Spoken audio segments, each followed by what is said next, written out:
Chapter 131 Demon Lord Leon. A few words from Smuggy. The timeline of this novel has officially gone crazy. It's messier than the Legend of Zelda series. Demon Lord's Gambit Arc, Chapter 131 Demon Lord Leon. While looking at Rimuru that sat in front of him, Leon recalled the old days, with an appearance of a shoujo, a genderless demon lord. Even though it belonged to the weakest race, the slimes, it evolved into a demon lord with a vast magic capacity. It was a unique existence with the appearance of Izawa Shizu, a girl whom he once saved.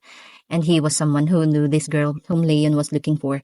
When you think about it, this is quite the peculiar twist of fate. Although a visitor from Earth, he came as a reincarnator, with the memories of his previous life, an unbelievable occurrence. Moreover, he reincarnated as a monster. Such was Demon Lord Rimuru, a being who met with this world's strongest species, dragonkind, who was fated to deal with Leon, and who attained absolute power. But doesn't this all appear as if it were all connected, as if someone was leading it? He thought, this is all just maybe pre-established harmony. The end note. Pre-established harmony is the idea that while substances only affect themselves, God programmed the way they interact and harmonize with each other. Just look it up. However, Leon disregarded the idea and began talking about the girl Chloe. About 300 years ago, Leon came to this world. Rather than being summoned, the cause of this was being caught in the accidental occurrence of a dimensional distortion. Vildora has already been sealed then, and the Great Jura Forest has already been established a, as an inviolable zone. Despite the relative peace, which the world had finally welcomed, Leon was thrown into it. At the time, he was less than 10 years old. However, there was someone who he had to protect. There was a young girl who fell along with him. That girl was Chloe Obel. She was a childhood friend of Leon, a best friend, an existence he loved like a sister, is his everything. That's why Leon, even as his body was being destroyed by rampaging magic, he forcefully suppressed the destruction with his willpower. With a strong will and feelings, a boy who was less than 10 had managed to control the magic that dwelt within him. As a result, he had obtained the unique skill, Guardian. From his desires to protect the girl younger than he, the power to protect has awakened within him. Moreover, that wasn't all. By obtaining a hero's egg, a portion of the remaining rampant energy was obtained. Even at a young age, Leon had the qualities of a hero. It's all right because I will protect Chloe. Leon cheered up the young girl, who was crying endlessly with a smile. However, the girl in Leon's embrace suddenly vanished, despite the power to protect had just awakened with Leon. And so, Leon began the journey to search for Chloe. Despite the passing years, Leon never gave up searching for Chloe. Perhaps she had returned back to their original world, so he considered. Even in their original world, however, Chloe had no relatives. If Leon didn't protect her, who would? In that case, all he had to do was to summon her here again. He learned of magic that could summon a specific person through a point in time and space. With his exceptional intelligence, Leon learned magic at an absurd pace, all to summon a single girl and to protect her. However, his attempts ended in failure. Even the genius Leon could not exert magical power in a world beyond this one. Yet he did not even give up and continued his research. An extreme magic that could only be attempted once every 66 years. For success, he traveled the world. He learned from the fairies the method to be certified a hero, but they were so useless that it merely infuriated him. He seized from them 8 great spirits, and because it did not seem to have caused any great problem, he continued his journey. Having reached the pinnacle of human wisdom, he left into domains of the demon lords. Leon's thirst for knowledge was boundless. He would not hesitate to do whatever it takes for the sake of summoning Chloe. Thus, he continued living while destroying high-ranking devils and taking their wisdom for his own.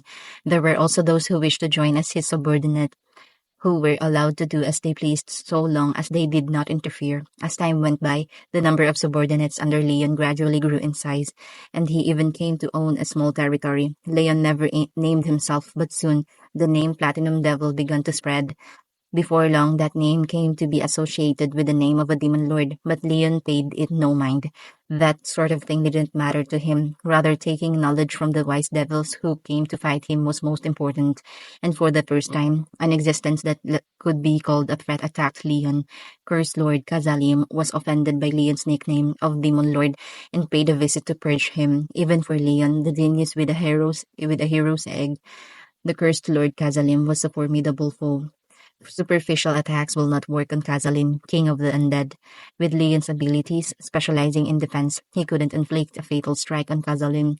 On the other hand, Kazalim too found Leon a difficult opponent, breaking through the iron wall-like defense was tough, and all his curses were null and void, with both sides lacking a decisive factor. The battle that unfolded extended for several days. However, the ending was a disappointing one. His egg hatched, absorbing his pure feelings within the inner soul of Leon. The hero's egg had hatched.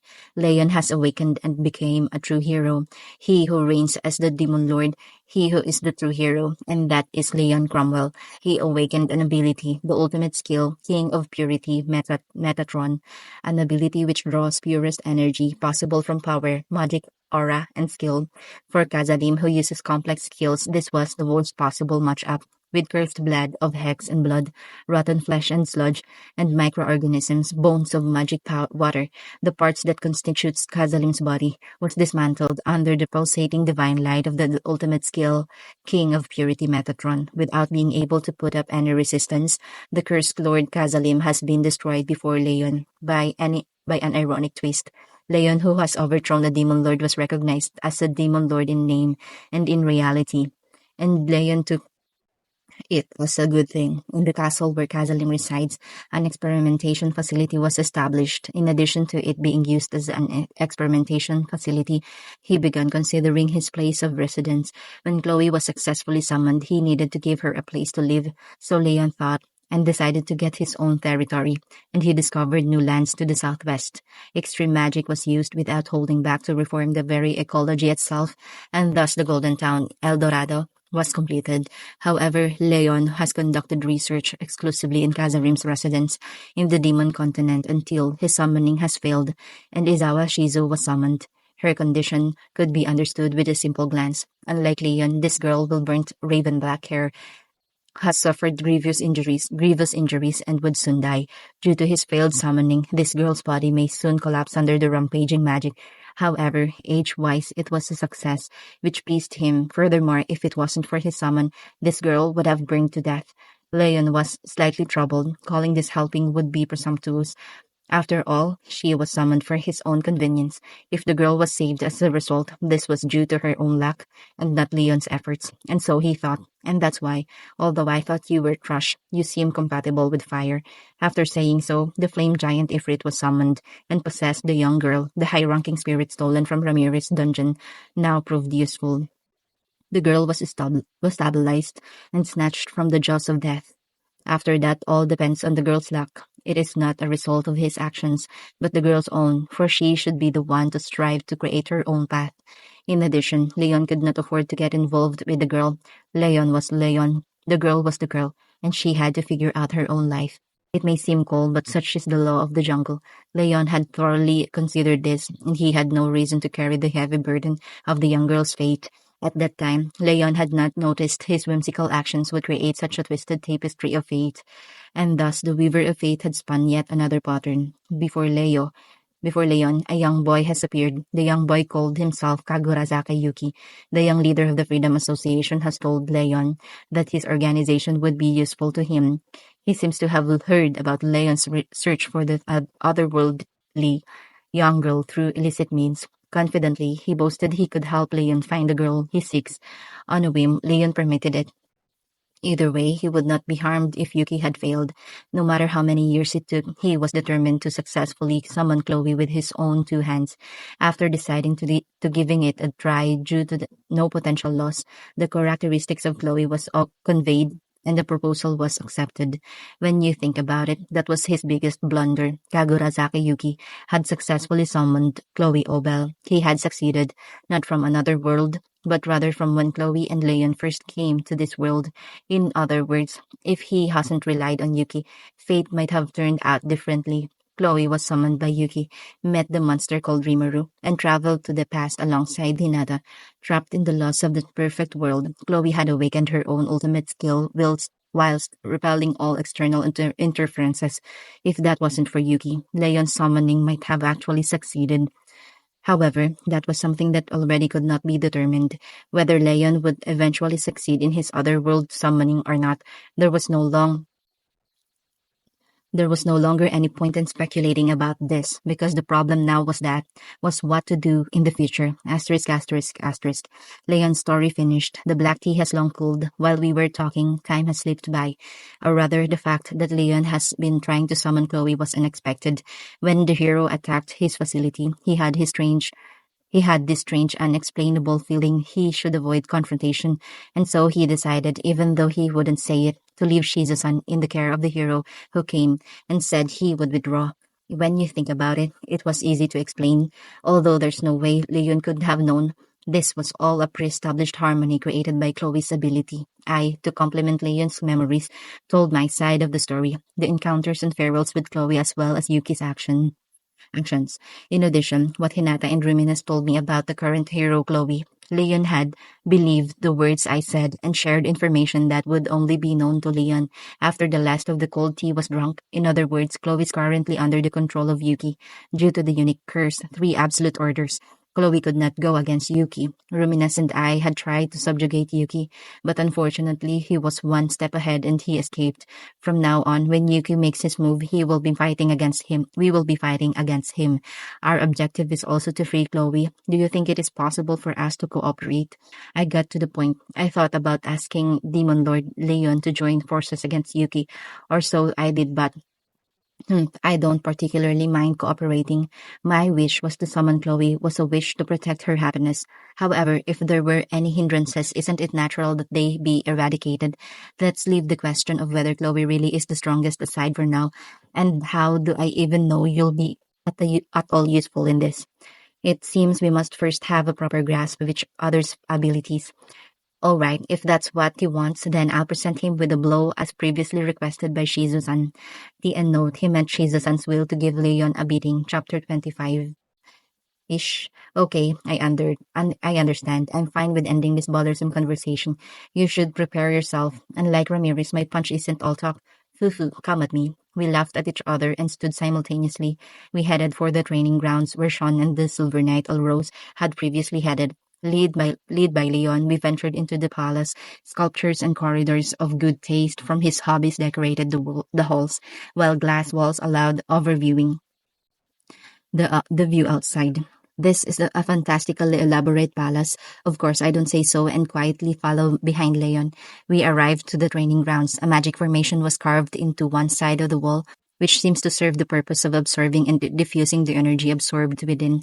With this in place, a bit of violence wouldn't be a problem. So I thought as we entered onto the grounds. And inside, Sean had an uncomfortable look on her face, and that person over there that looks like a dust cloth rug, constantly twitching and convulsing, seems to be the Silver Knight, Alros. I suddenly felt cold sweat running down my spine.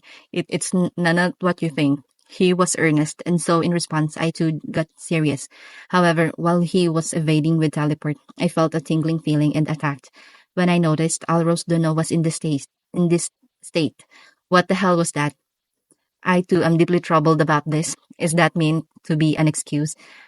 I wanted to seriously look into the matter, but now's not the time. I quickly took out a full potion and sprinkled it over Silver Knight Alros. Afterwards, I had Alros drink another bottle after he was finally conscious enough to drink. That what was my defeat. I did not expect Sean Dono to be so skillful. I am sorely lacking in training. Apparently, he seems fine. Now that's relieved. There's no the problem child, Sean. Oi, Sean. When I called, Sean instantly shrunk and sat in Seiza. Did you properly understand your purpose for coming here? Of course, we're here to forge friendly relations with Demon Lord Leon, right? Does she really understand? For some reason, I have a budding suspicion otherwise.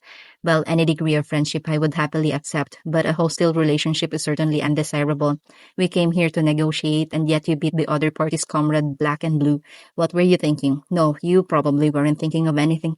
Choosing Sean as an escort was a failure on my part. I don't think it was the wrong choice leaving the competent Diablo behind in the Ingrasha Kingdom, but that left me with no choice but to bring Sean. I think I locked out, considering the fact that the other party was still alive.